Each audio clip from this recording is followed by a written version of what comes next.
So we're going to do a piece of what we call 1 minute marble.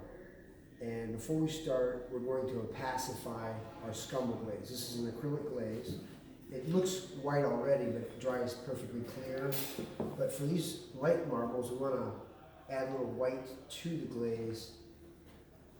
And it's just a guess how much we need, but what this white will do is it will make our colors a little bit more opaque when we add the color. If you skip this step, it doesn't have that soft diaphanous quality like the white marbles. Okay, so that you just have to trust me that's been opacified. It looks almost exactly the same. Then I'll take a little bit of that and I'll pour some onto a palette. Okay, it's a paper plate, but it makes you feel more like an artist when you say palette. All right, and then what we'll do is we'll make 3 little blobs. Okay, actually 4. And what I like to do is select like either 2 warm colors and 1 cool color, or vice versa. You get a little bit more vibrancy in the marble. But if you had to match a marble, you could try to identify the colors and just use whatever color you need. But this is raw sienna here. That last one was raw umber. It's more of a greenish brown. And then burnt sienna is a kind of an orangey color. And we'll just stir those up a little bit.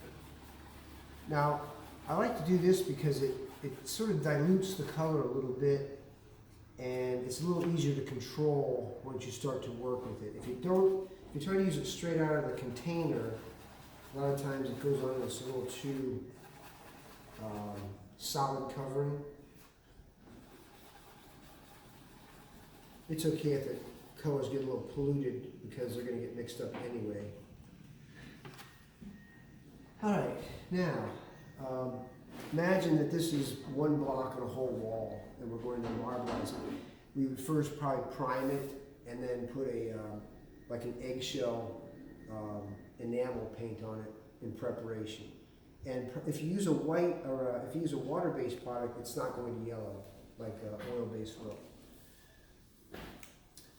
If you're doing really big blocks, you can use a roller for this step, but you still want to work a little bit of glaze into the brush before you start on a project. Okay, so I'm putting a liberal coat of the scumble glaze down. When you do this in oil, you actually work very, very thinly because the oil's dry slow enough. With the water-based, it helps to put down a little bit more than you actually need. Okay, and then all I'm going to do is pick up the colors on different parts of the brush. So I'm going to multi-load the brush. And then rather than dragging the paintbrush like you normally pull a brush, we're going to push the brush like this. Have it open up. Take a little bit more color. Push the brush. And one of the biggest tips I can give you is to work past the tape. A lot of times we want to be careful and not mess up. But it's better from a compositional standpoint if it looks like the drifts go right through the edge, like that. And the other thing you might want to do is maybe darken a corner. Sometimes it looks nice to have a little bit more color, on a corner. Okay. Well, this is basically a controlled mess. It looks a little painterly when you first start. But to help us out, we'll take a piece of lightweight plastic, and normally I orient it in the same direction as the drift. So I'll just drop it in. You can even tug it a little bit in both directions. And that kind of redeposits the color. All right. Gives you these little transverse veins that don't always go on the plane of the marble you're looking at. Sometimes they appear to go, they dart through in this direction. And then we're going to use a Badger blender. This is a really soft hair. And for the first softening, we'll go across the drift. So the other thing I'll give you a little tip on is the brush is always perpendicular to the surface. It's not like this, it's like this. Okay, so you can go as fast as you want, you just don't want to twist the wrist. And that will help to blur the pigment into the glaze a little bit more.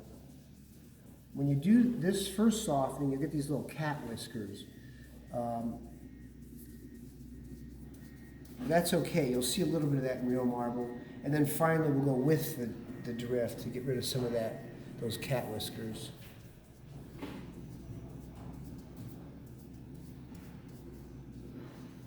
Now, of course, if you wanted to introduce, sharper lines, you could get a feather and draw.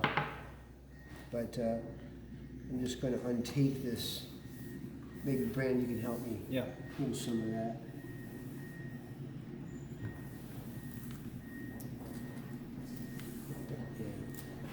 Sometimes, when you put this onto a tabletop or a column, it really adds to the illusion because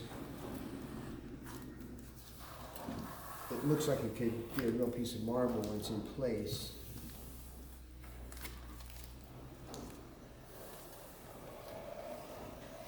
This is polystyrene that makes a nice sample material, so it's not even painted, it's just a polystyrene board, but that's what it might look like on a column. And then, of course, if you mask around this and do the adjacent blocks, it's impossible to match up the pattern. So the little difference in value from block to block, really helps to give the illusion of blocks of marble. So that's what we call drift marble or minute marble. And hope you enjoy it.